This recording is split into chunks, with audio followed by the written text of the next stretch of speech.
Hello बच्चों, welcome to my YouTube channel Manteshwari coaching centre. आज हम इस वीडियो में बताने जा रहे हैं हिंदी व्याकरण के बारे में। हिंदी व्याकरण क्यों जानना जरूरी है, इसके बारे में हम इस वीडियो में जानने का प्रयास करेंगे।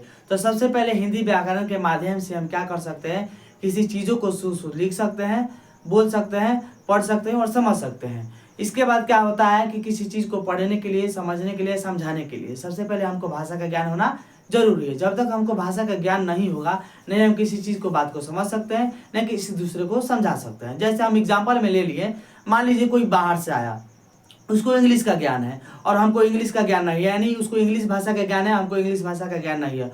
अगर उसको किसी चीज़ की जरूरत पड़ेगा वो हमसे मांगेगा, तो किसी भी चीज़ की जरूरत पड़ेगा वो हमसे बोलेगा, तो हम उसके बातों को नहीं समझ सकते। क्यों? क्योंकि उसको इंग्लिश भाषा का ज्ञान है, हमको इंग्लिश भाषा का ज्ञान नहीं है। इसीलिए हमको इंग्लिश भाषा का जब तक ज्ञान नहीं होगा, हम न किसी चीज़ को, बातों को समझ सकते हैं, न किसी चीज़ को क्या कर सकते हैं, किसी को समझा सकते हैं। तो इसलिए हमको भाषा का ज्ञान होना जरूरी है। तो सबसे पहले समझेंगे कि भाषा क्या होता है। तो भाषा के माध्यम से क्या कर सकते हैं, किसी दूसरे के सामने अपने मन के बात को या किसी भी प्रकार के चीज़ को हम क्या कर सकते हैं, किसी दूसरे को बता सकते हैं। तो इस बार वीडियो में जानने का प्रयास करें कि भाषा क्या होता है। तो यहाँ पे लिखे हैं कि भाषा किसे कहते हैं। भाषा को इंग्लिश में बोलते हैं लैंग्वेज बोलते हैं। तो यहाँ पे लिखे हैं, जब हम अपने मन के भाव को और विचारों को किसी दूसरे के सामने जिस माध्यम से प्रकट करते हैं उसे क्या बोलते हैं, भाषा कहते हैं। यहाँ पे लिखा गया है साफ साफ कि जब हम अपने मन के बात को या किसी भी प्रकार के चीज को किसी दूसरे को सामने क्या कर सकते हैं, बताते हैं, उसे क्या बोलते हैं, भाषा कहते हैं। इसके बाद यहाँ पे हम ये भी देख सकते हैं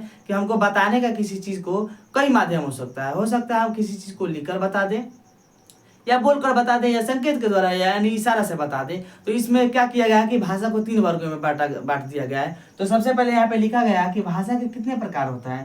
तो यहाँ पे हम दिए हैं, भाषा के मुख्यतः 3 प्रकार होते हैं। सबसे पहले होता है लिखित भाषा, इसके बाद दिया गया है मौखिक भाषा, इसके बाद दिया गया है सांकेतिक भाषा। तो सबसे पहले इसमें जानने का प्रयास करेंगे लिखित भाषा के बारे में। लिखित भाषा क्या होता है, तो इसमें क्या होता है कि आदमी क्या कर सकता है, अपने मन के बात को और विचारों को क्या कर सकता है, किसी दूसरे के सामने लिख कर बताता है, और सामने वाला आदमी क्या कर सकता है, उसे सुन करके अच्छी तरह से समझ लेता है। उसे क्या कहलाता है, हम लिखित भाषा कहते हैं। इसके बाद आता है मौखिक भाषा, जिसमें क्या होता है, आदमी बोलता है और उसके सामने वाला आदमी क्या कर सकता है, उसको सुनकर समझ लेता है उस बात को, तो उसे हम बोलते हैं मौखिक भाषा। और भी आता है एक तीसरा भाषा जिसको बोलते हैं सांकेतिक भाषा। उसमें क्या होता है कि आदमी इशारा करता है किसी चीज को, है ना, और उस सामने वाला आदमी क्या कर सकता है, समझ लेता है उसे देख करके, तो उसे क्या बोलते हैं, हम सांकेतिक भाषा बोलते हैं। यानी इशारे के द्वारा हम किसी चीज को समझ लेना है, उसको क्या बोलेंगे, सांकेतिक भाषा बोलते हैं। उसे क्या बोलते हैं, हम सांकेतिक भाषा। जय हिंद, जय भारत।